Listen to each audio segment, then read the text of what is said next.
cinta di balik nama, harga, dan kekosongan. Di tengah keramaian pesta ulang tahun temannya yang digelar di atap Hotel Bintang 5, Arga Wijaya berdiri sendirian memandang lempu-lempu kota Jakarta. Gelas wine di tangannya sudah dingin. Obrolan orang-orang di sekeliling terdengar seperti gumaman kosong. Semua orang tertawa, tapi Arga merasa hampa. Hidupku punya segalanya, tapi tak pernah punya seseorang yang mencintaiku. Sebagai Arga, bukan pewaris Wijaya Motors, setiap hubungan yang ia jalani berakhir dengan kebohongan. Ia terlalu sering menjadi dompet berjalan. Cinta sejati terasa seperti mitos. Malam itu, di dalam mobil sport yang melaju tanpa tujuan, Arga berbicara pada dirinya sendiri. Apa yang terjadi kalau aku lepas semuanya? Hidup sebagai orang biasa.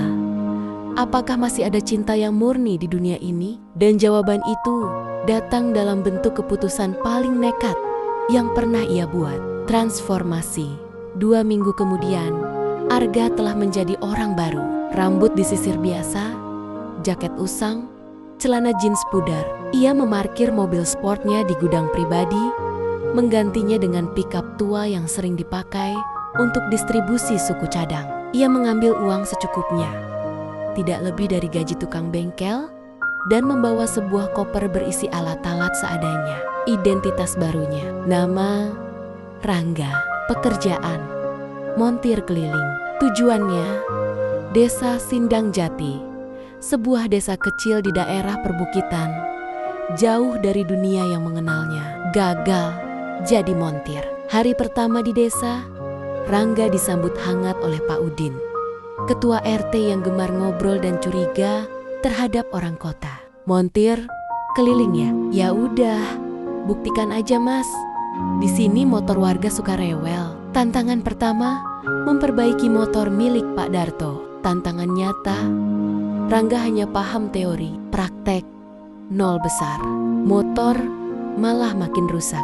Mas, ini bukan montir keliling, ini montir kelilingin masalah. Tawa warga meledak. Namun Rangga tidak menyerah. Ia mulai belajar dayam-dayem lewat video dan buku-buku teknik mesin yang ia bawa diam-diam. Ia membantu dengan tulus, bahkan tanpa dibayar.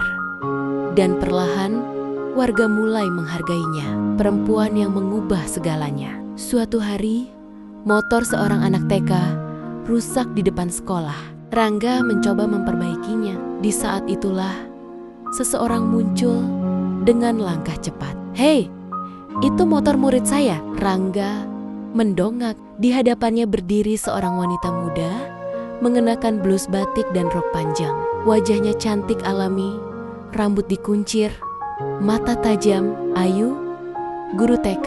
Maaf, saya cuma bantu. Kalau nggak bisa benerin, jangan sok bisa. Ini tanggung jawab." Rangga nyengir canggung. "Iya, Bu Guru, saya salah." Ayu mendengus dan pergi. Sejak saat itu, Rangga tahu ia ingin mengenal Ayu lebih dalam. Di antara cinta dan kepura-puraan, tumbuh perlahan. Hari-hari berjalan.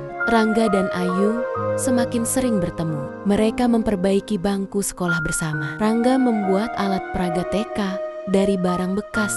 Ayu membawakan kue sisa rapat guru untuk Rangga. Mereka mulai tertawa, mulai curhat, mulai saling melihat. Bukan sekadar dengan mata, tapi dengan hati. Namun Ayu belum percaya sepenuhnya. Ia pernah dikecewakan oleh pria yang suka menumar-niomar, jadi orang susah demi konten YouTube. Luka itu masih membekas. "Aku gak suka orang yang pura-pura." Aku juga.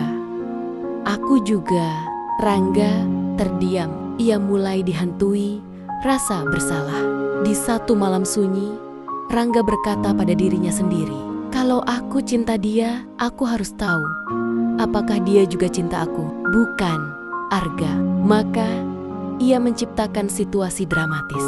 Mengaku rumah sewanya dijual, pura-pura dikejar utang, tinggal di musola, makan hanya dari hasil bantu warga. Ayu melihat semuanya. Tanpa diminta, ia mengantar makanan, menyumbang uang. bahkan merelakan waktu mengajarnya untuk mencuci baju Rangga yang basah kena hujan. Kamu bukan siopo-siopa di mata orang, tapi buatku, kamu orang paling jujur yang pernah aku temui. Malam itu, Rangga menangis sendiri. Ia tahu, ini cinta yang selama ini ia cari. Kebenaran dan luka. Pengakuan. Beberapa hari kemudian, Rangga pergi diam-diam. Desa kembali sepi. Hingga pagi itu, sebuah mobil hitam mewah masuk ke balai desa. Warga keluar rumah. Pak Udin melongo. Seorang pria turun dari mobil, pakai jas, wangi parfum mahal. Ayu datang tergesa, matanya melebar. Rangga, bukan.